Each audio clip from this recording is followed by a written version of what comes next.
Hi, everybody. Hi, my lovely renovators. I hope you are doing really well today.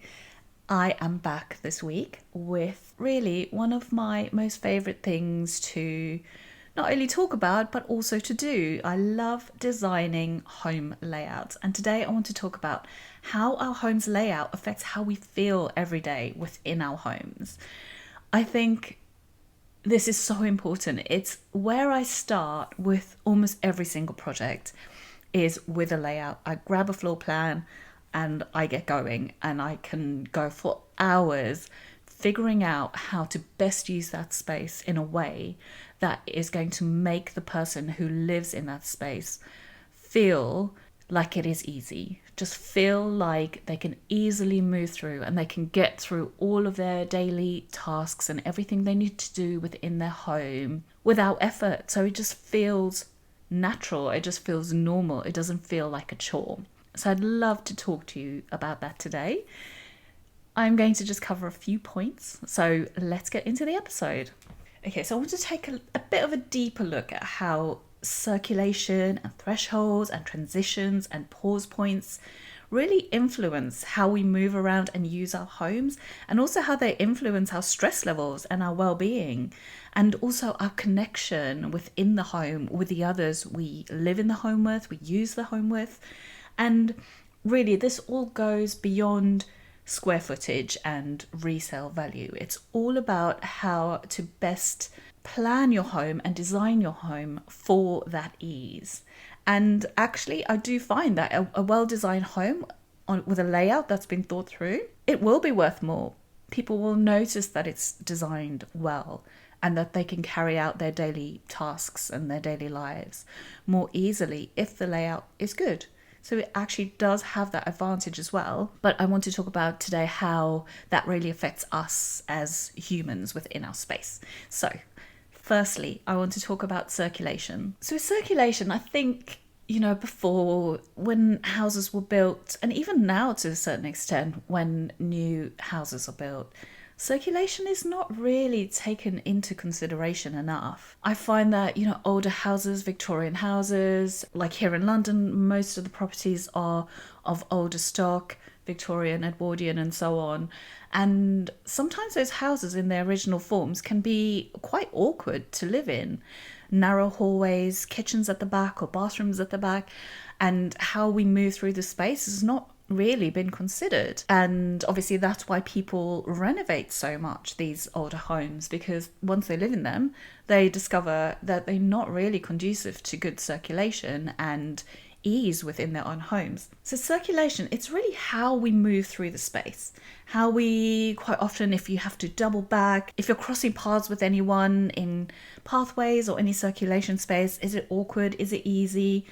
How many obstacles do you have to navigate? Is there a wall maybe where it shouldn't be, or a doorway where it shouldn't be? It's all about where the movement and the paths through your home from one area to another.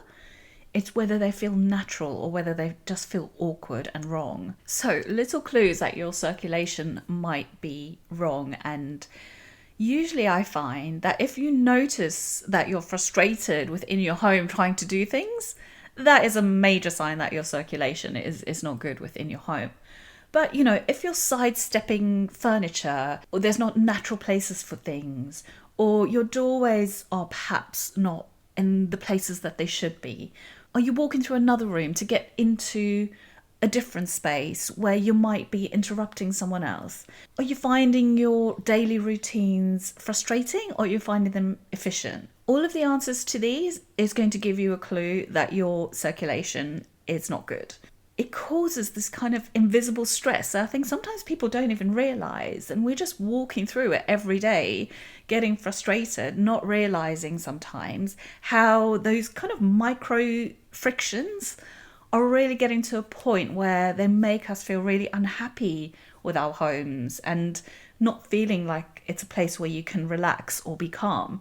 And so that's why I think circulation is so important, because when it's wrong, it's causing you all of these little micro problems, these little micro frictions throughout the day, the whole time you're in your home. And then you get really frustrated with it.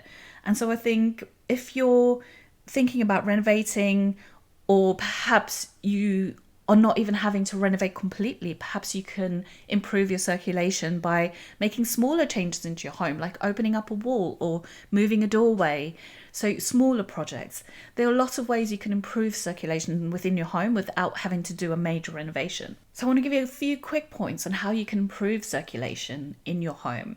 So if you're having that frustration and you're finding you're not able to move through your home quite easily, what you need to consider when you're renovating is to have clear pathways from one room to the next. And it always helps if pathways are lined up, if doorways are lined up, if that is possible, from one room to the next. And also where they connect logically, having the kitchen and the dining room connect, having the kitchen and the living space connect, having clear pathways and connections between those spaces, considering open plan or broken plan so that that circulation can be improved, having fewer unnecessary crossings. So that is also helped by having doorways aligned. So not coming in one room on a doorway on the right hand side and then having to cross over that room and go into another room through the doorway on the left hand side. So little things like that, thinking about your floor plan at design stage and looking at how a human is going to move through that space and looking at how you can make it as easy as possible for a human to move through the space and to be able to do the tasks that they need to do quickly and easily. And then that links on to movement patterns. So think about how you are currently using your space. Think about your routine every single morning.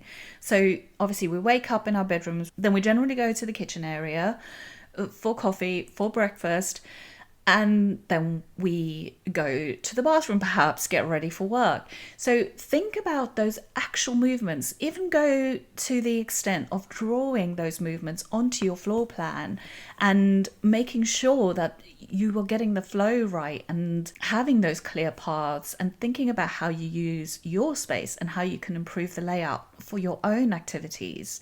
And then you can even take this even more granular into room by room, especially in the kitchen.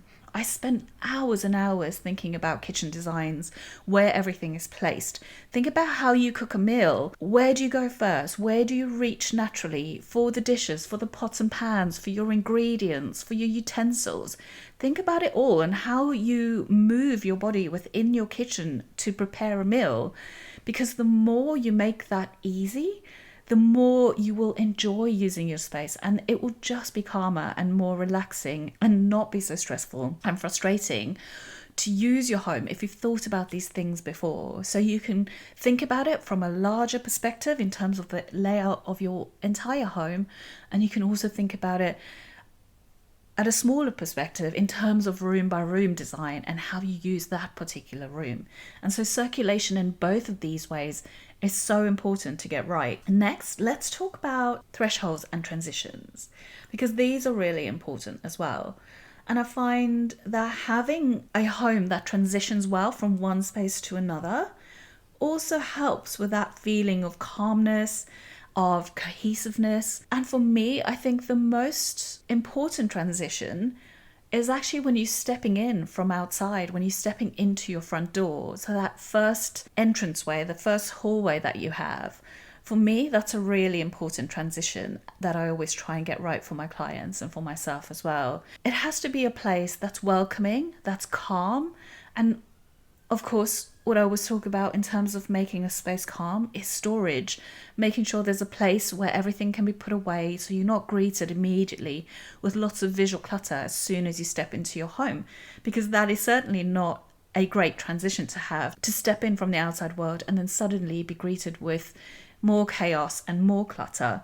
And so it's really important for me in any hallway, no matter how small it is, to find a way to include a space to put shoes, to put bags, to have some hooks for coats, because you usually come in with so many things and you immediately need somewhere to put those things. But if your hallway is already crowded, it just adds to those little micro stresses of the day. And I find that even if you do have a small home and a small hallway, if you can find a space, just perhaps in the next room, perhaps there's space in your living room or in your kitchen where you can have some storage for these items, just really helps, because then you can keep your hallway clear, but you can have a dedicated space somewhere not too far away from the door and the hallway where you can just offload all of these things and suddenly feel calm as you transition from outside to inside your home.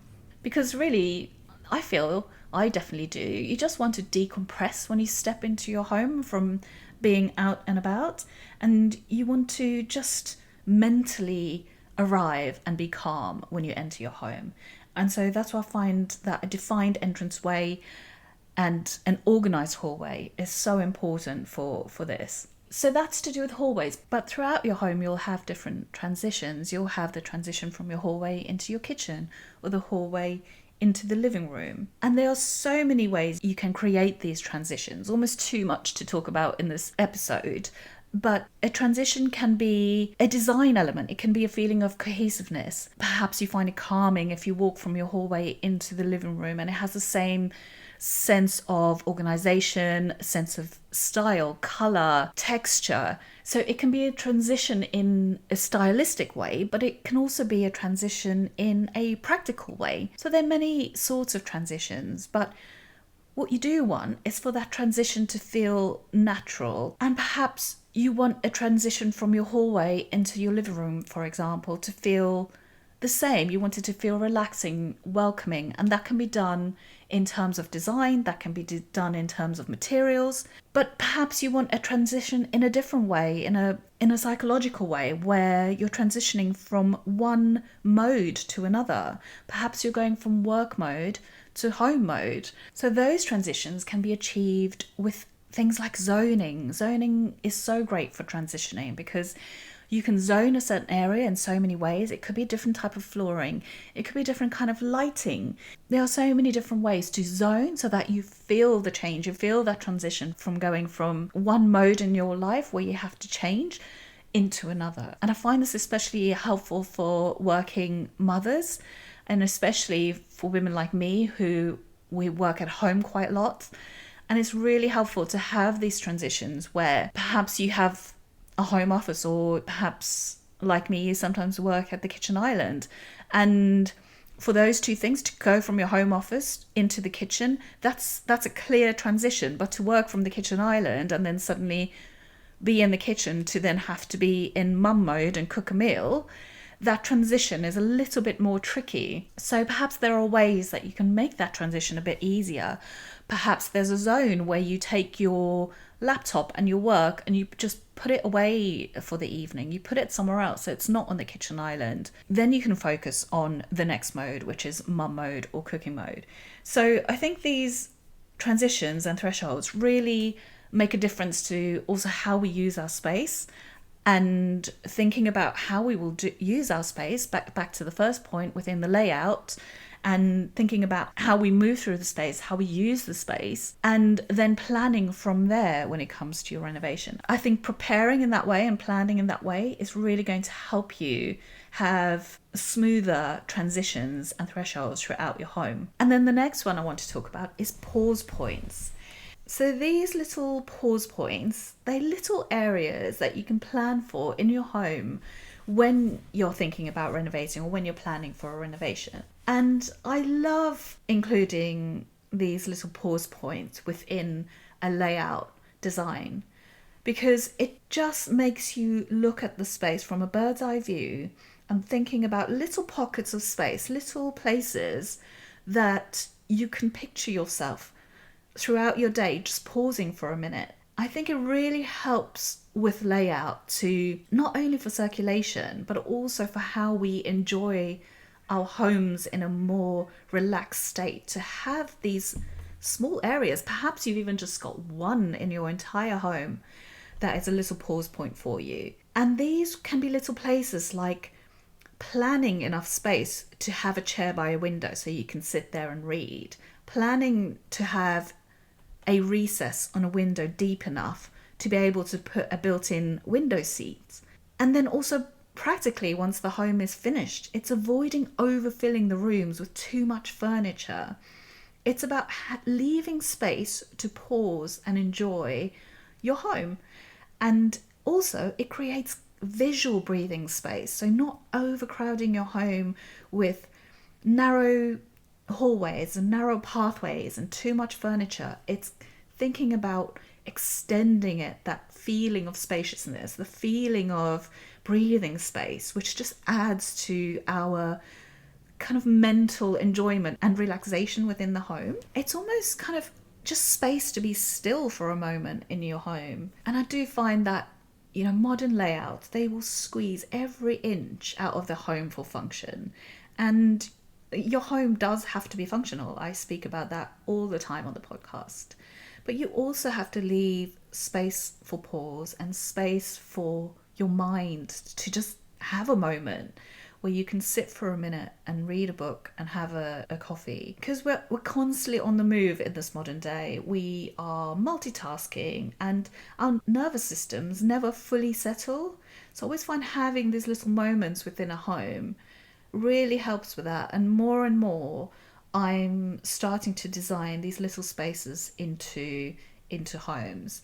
In my own home, I have a landing by a big window, and I've always had a chair there. Now, admittedly, I don't always have time to sit in that chair, but I have on occasion, especially in the summer when the sun goes over the house at around about 5:30, 6 in the evening, and the light streams into that particular window, and it is just the most gorgeous place to sit for a moment on those rare days where I have a moment and I'll take a magazine or I'll take a book and I'll just sit there even for 5 or 10 minutes, enjoy the warmth of the sun and just take a minute to just regulate or transition.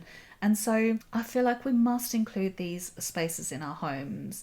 It might even just be one small area, like I said, but it really helps us regulate. It helps us just slow down for a minute and just have a little rest between tasks, between, all the responsibilities that we have in our lives. And finally, I want to talk about layout for connection. This is my favorite thing when I am designing a layout for a client. I ask them loads of questions before we start the project about their life, about what they like doing. Do they entertain? Do they like to have people over for dinner? How many people do they like to have over for dinner? At the best party or the best dinner party, what would be the dream amount of people they could see at the dinner table? And I start there and then start planning for their lives within the layout. And so it's really one of my favorite things to do is to imagine my client living there once I know quite a lot about them, how they will be using the space, and then to, at the end of the project, leave them with something that is going to make their lives and their home lives just so much more enjoyable than it was before we first met. So that is one of my most favorite things to do. And I also loved planning this within my own house as well when we built it, because I love to have lots of people over in my home for meals, for parties, and I really enjoyed planning the space for that to happen. And it is something you need to think about at the very start of your project at layout stage. And it all does start with human relationships. And many people, and I include myself in this as well, we always think about open plan living to promise that connection. And yes, it does work. I have a big open plan space at my home. It's kitchen, dining, and living all in one. And sometimes it works beautifully, but the total openness can sometimes amplify noise. It can remove some privacy, especially now. Our kids are getting a bit older and they perhaps want to go off and be somewhere else with their friends, or they want to be in the living room and we're in the dining room and you can hear everything going across the two spaces. So that can be tricky. And I would say if I was doing it again, I would plan more for broken plan, which we can still do. You can still add doors between the spaces or some sort of division, which would help with that separation, but then still be able to have it open when you do want that connection. So I would just urge you to think ahead always about how the people are going to use the space, and plan for future, plan for when the kids are older, add those doors that can be left open or closed for that, the option, the broken plan living. I think thinking about that in advance is a really good thing to do. And then also obviously will save you work further down the line and save you money further down the line, because once you discover that it's not quite working for you, you won't have to do that work and spend that money, because you've already thought about how the home will need to be used, you thought about the future and how that future might change the use of your home. So I do think that having a layout that really contributes to the best connection within your home, it falls between the two. It falls between open plan living and also privacy. Because before, our homes used to be quite constricted. We'd have a separate little room for everything, and that didn't work for us to connect either. And so it's finding that balance between the two that's going to work for how you want to live in your home and how you want to connect with the others in your home as well. And it really is that balance of finding where you connect, where you're going to spend the most time, and how you can connect in those spaces. A little thing I absolutely love to do that I always think is great for connection in a home is, whether a kitchen is open plan or not, I always have a space to sit in the kitchen. So I'll always have a couple of comfy chairs, or perhaps it's even just a stool at a countertop. I think when you're the cook in your family and when you're entertaining, it just is so lovely to have someone in there with you, and they can sit down, they can enjoy their drink or their glass of wine while you're cooking, and you can both chat and you can catch up whilst maybe other guests are elsewhere in the home. So you're not feeling completely isolated in the kitchen. There's a space to connect in there. And it's such a small thing. It's just thinking ahead of planning for a space and not covering all the walls with cabinets, having a little spot where there's somewhere to sit in the kitchen to create that little opportunity for connection. So there are many ways you can optimize for connection in your home. If it's open plan and you want to have the option of having more intimate spaces, you can consider partial walls, you can consider glass doors, zoning, glass partitions. There are ways you can create the feeling of openness but still have the option of privacy when you need it. And then something I think that is part of connection as well is sight lines, which I talk about quite a lot also. It's been able to see from one space into the next. So even though you might not be able to speak to that person because they're not immediately within your space, but if you can see into the next room and you can still be connected by sightline, that really adds for the connection as well. And it also adds to that feeling of the home being open and not closed off and restricted. So there's quite a lot to this connection topic, which I would like to cover again in another episode. But I think for today, we've covered quite a lot in terms of layout and how that affects how we use our home. And so I will end the episode here, everybody. I really hope it was helpful to you. I hope you can steal some ideas for how to improve your layout and bring that connection into your home if you are thinking about renovating soon. If it's been helpful, drop me a little email or send me a review or a message, whatever you might be watching or listening. I read every single one of them and I will come back to you. And if you need any help, drop me a line as well. But that's it for this week, everybody. I hope you enjoyed it and I look forward to the next episode. Bye for now.